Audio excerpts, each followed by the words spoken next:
大家好，我是 Kevin。本期视频呢，我们开启被遗忘的历史第3季，巨人的后裔。没看过前2季的朋友，可以查看频道过往的视频。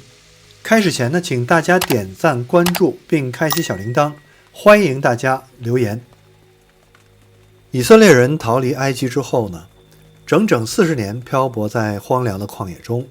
他们饱受试炼和磨难，在旷野的艰辛中一步步锻造成一个民族，只为踏上那片被神应许的土地。但奇怪的是呢，以色列人到达了他所应许之地的边缘的时候，等待他们的不是安稳的和平的入住，而是一场艰难血腥的战争。那么这片土地明明是上帝亲自赐给他们的产业，可为什么要以战斗的方式去夺得呢？更诡异的是，占据迦南的那些民族，亚玛力人、亚摩利人还有赫人、非利士人，他们仿佛着了魔一般，不顾自己的存亡，疯狂地抵抗这个刚刚诞生的弱小民族。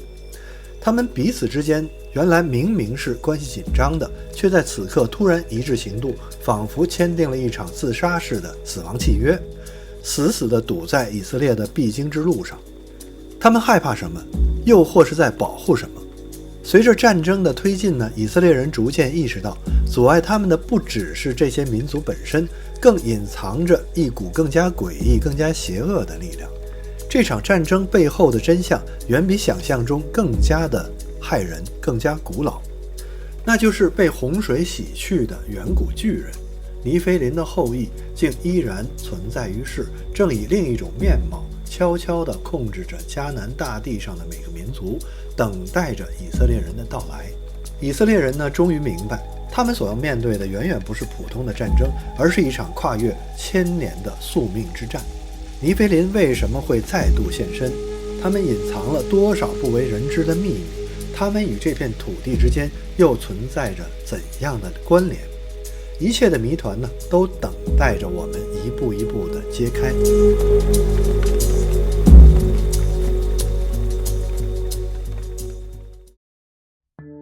当以色列人踏入迦南的土地，他们逐渐意识到一个令人不安的事实，在那些看似普通的民族背后，竟然隐藏着洪水时代可怕的遗物——巨人尼非林的后裔。这些神秘的巨人族分2大支系，一支名为亚纳人，意思是长颈的巨人；另一支被称作为利伐因人，意为已死之灵或者最古老的巨人原住民。可是呢，这些巨人的名字却从未出现在圣经的族谱之中，仿佛他们根本就不属于人类历史的一部分。但证据无处不在。当以色列踏入约旦河东侧的土地时，赫然发现那个地区的名字竟然叫做利伐因谷，而考古发掘同样揭示了这些巨人的痕迹。他们身形高大，外貌奇异，甚至拥有普通迦南民族截然不同的外貌特征。历史学家和考古学家都曾试图揭开这些神秘种族的真相。比如学者奈特和洛马斯认为，亚纳人的后裔凭借超凡的体型与力量，很快掌控了各个迦南民族的王权。甚至古苏美尔文明的楔形文字里，描述王者用词的词汇的时候，竟然是用巨人或者是大人来写。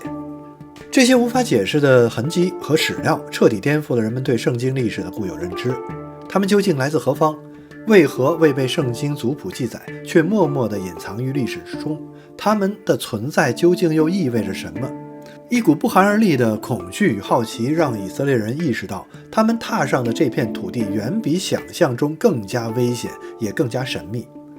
这场战争真正的敌人远远不是眼前的这个民族，而是那些跨越洪水、活在阴影之中、悄然操控着历史进程的古老巨人族群尼非林。但这还是他们秘密的冰山一角。尼非林的后裔占据了亚玛力人、亚摩利人、赫人和非利士人等众多迦南民族统治地位，这绝非偶然。实际上，这一切都是一个精心布局的阴谋。他们早知道这片土地是上帝特别为亚伯拉罕后代所预备的应许之地，而他们正是要以此挑战上帝的权柄。申命记第32章记载呢，上帝最初划分万国疆界的时候，唯独将迦南之地保留给自己。为他特殊的计划所用。这片土地就是神赐给以色列的专属产业，任何占据这片土地的外族最终都将被驱逐。但是呢，我要说明的是，当今的以色列是不是就是圣经中的以色列？以后有机会我会成立会员频道，专门做一期视频来解释这个问题。书归正传，那么尼非林的后裔却刻意违反了这一界限，他们早在以色列民族之前就悄悄地占据了这块土地的战略要地。他们心怀着对上帝的仇恨，耐心地等待着，准备在以色列民族最脆弱、最容易被摧毁的时刻给予致命的一击。有学者们指出，这群巨人的后裔实际上是在为他们那些被洪水灭绝的祖先报仇，就如同洪水之前他们用暴力和堕落将人类带入毁灭一样。这一次他们也要用相同的方式将神的救赎计划彻底摧毁。巨人占据了以色列所面临的每一道防线，他们隐藏在强大的城堡之中，以神秘的权柄控制着迦南各民族的王权，推动着这些民族形成对以色列人的强烈敌意，誓言要将以色列人永远隔绝在神应许之外。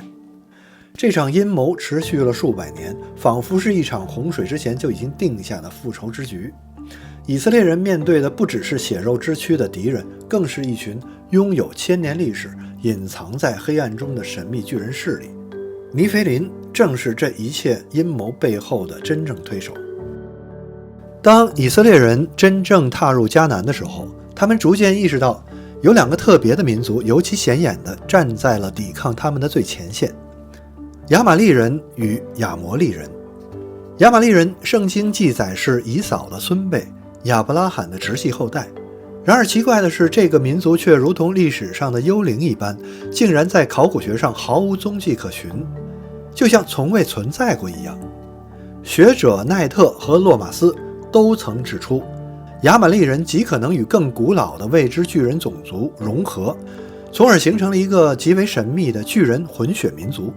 而另一个民族亚摩利人同样令人震惊，他们在古代苏美尔和阿卡德文献中被称为马图人或阿姆鲁人，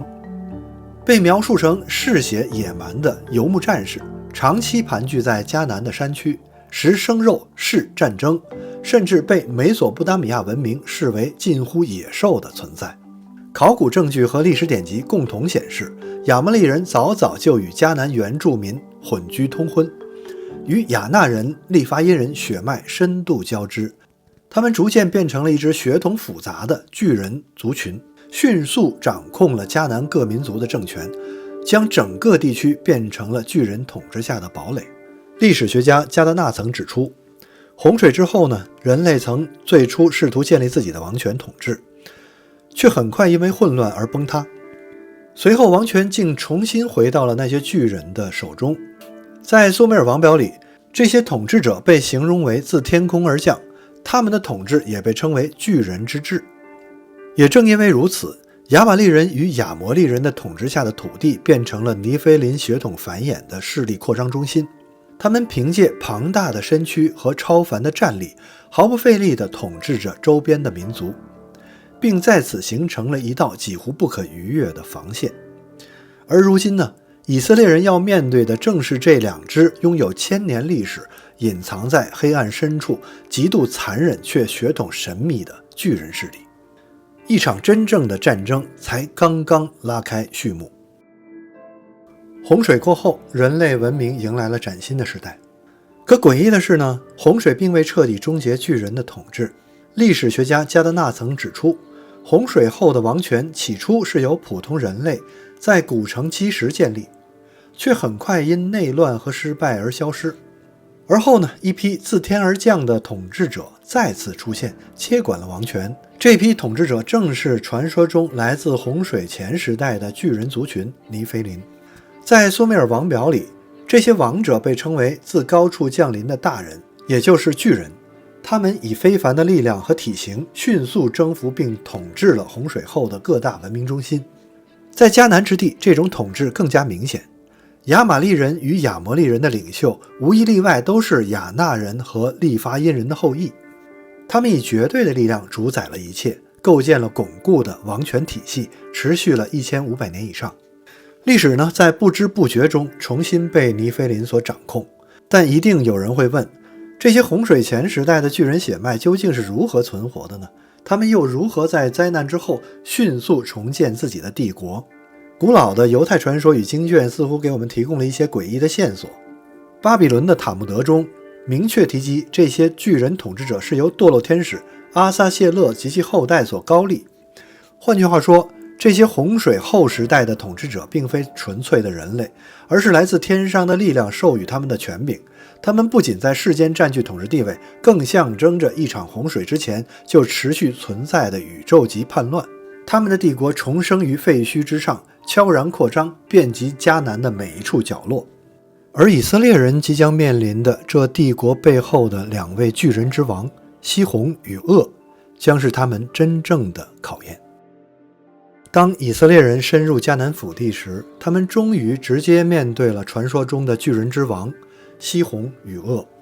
西宏这位掌控亚摩利王权的巨人，身形异常的巨大，动作却快如闪电。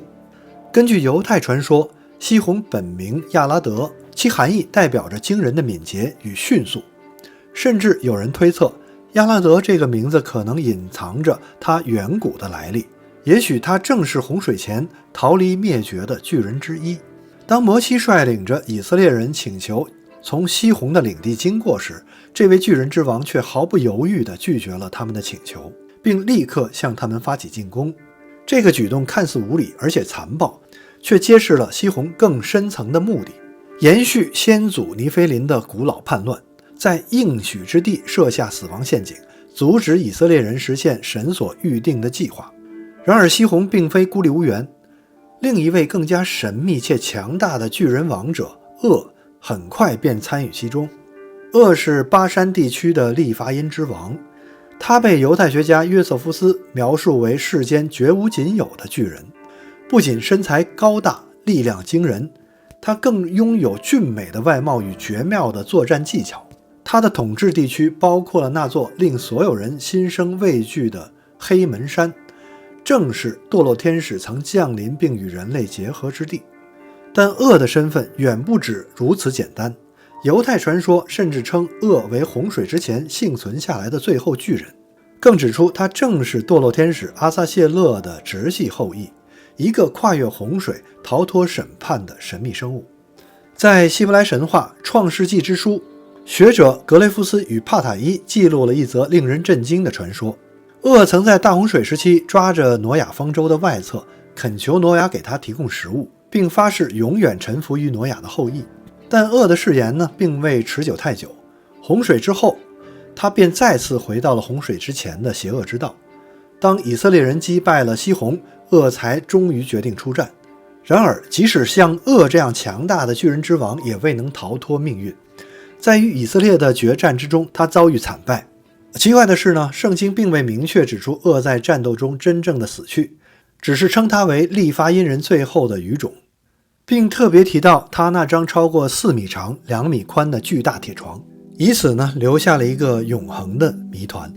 西宏与噩这2位末代的巨人之王，他们的出现与覆灭似乎象征着一个隐藏数千年的巨人帝国正在走向末路。可是这真的是巨人历史的终结吗？在所有关于巨人的记录中，有2个名字显得格外的神秘和突兀，亚巴与拉法。他们的名字呢，未曾出现在任何圣经的正式族谱里，但却清晰地被记载在古老的典籍与土地的名字之中。亚巴呢，被称为亚纳人中最伟大的巨人王者，他的声名如此显赫，以至于以色列进入迦南后，依然将他所建的城市被称为基列亚巴，也就是我们今天所熟知的希伯伦。亚巴的身份充满了谜团与传奇色彩。犹太传统认为他不仅仅是亚纳族的创始者，更是直接生下了那个著名的巨人亚纳。亚纳又育有3名巨人之子，他们的名字被详细的记载了，却同样不见于族谱之中，仿佛圣经刻意避开了这一神秘的家族。更奇特的是拉法，拉法这个名字意味着已死的灵魂，或是最古老的原住居民，或者也叫做最古老的原住民巨人。他被许多学者视作是利伐因人所有分支的共同始祖。申命记和民数记中明确记载，当时分布于约旦河东岸各地的巨人族群，这些巨人的名字有很多：以米人、散送米人、夏甲人、亚卫人。但圣经给了他们一个共同的身份，利伐因人。这些巨人个个身形高大，人数众多，力量惊人，以至于摩押人与亚门人都为之胆寒，纷纷为他们起了带有恐惧意味的名字。以米代表恐惧，散送米意思是喧哗者和咆哮者，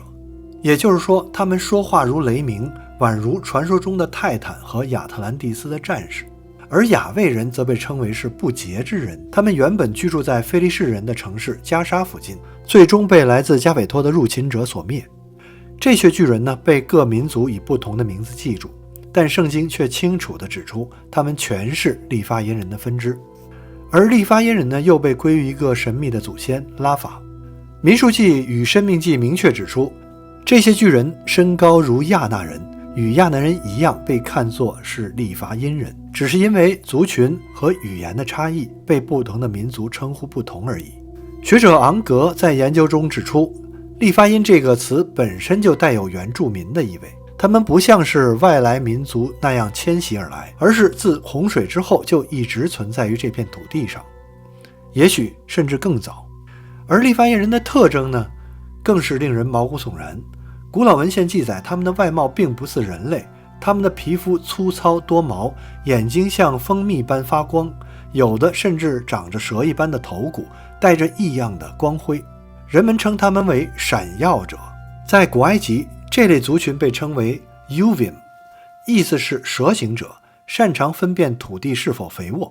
这个不是寓言或者是夸张的说法，而是遍布古文明中的相同的一个记忆。一种非人类的族群，他们自称为神的后代，以巨人之姿在人类历史的缝隙中穿行。亚纳人、利伐因人、亚玛利人、亚摩利人，这些民族的表象之下藏着一个跨越洪水前后的古老血脉——尼腓林的余烬。我认为它不是传说，他们在历史中确实存在。他们高大，他们凶猛，他们对上帝的悖逆，都被以色列人真实地记录在圣经的战记和诗篇之中。但他们从哪里来？他们如何存活洪水？他们是否真的全部被毁灭？我并没有确凿的证据，我只知道他们的踪迹从未真正的消失，只是退入了文明的缝隙里，变得模糊、破碎，甚至被故意掩盖。如果我们愿意承认这些片段的存在，那么我们所看到的历史也许就不只是人类的历史，而是一场贯穿天地、跨越灾难与复仇的终极对抗。在这片被称为应许之地的土地上，从未只有人类在争夺命运的主权。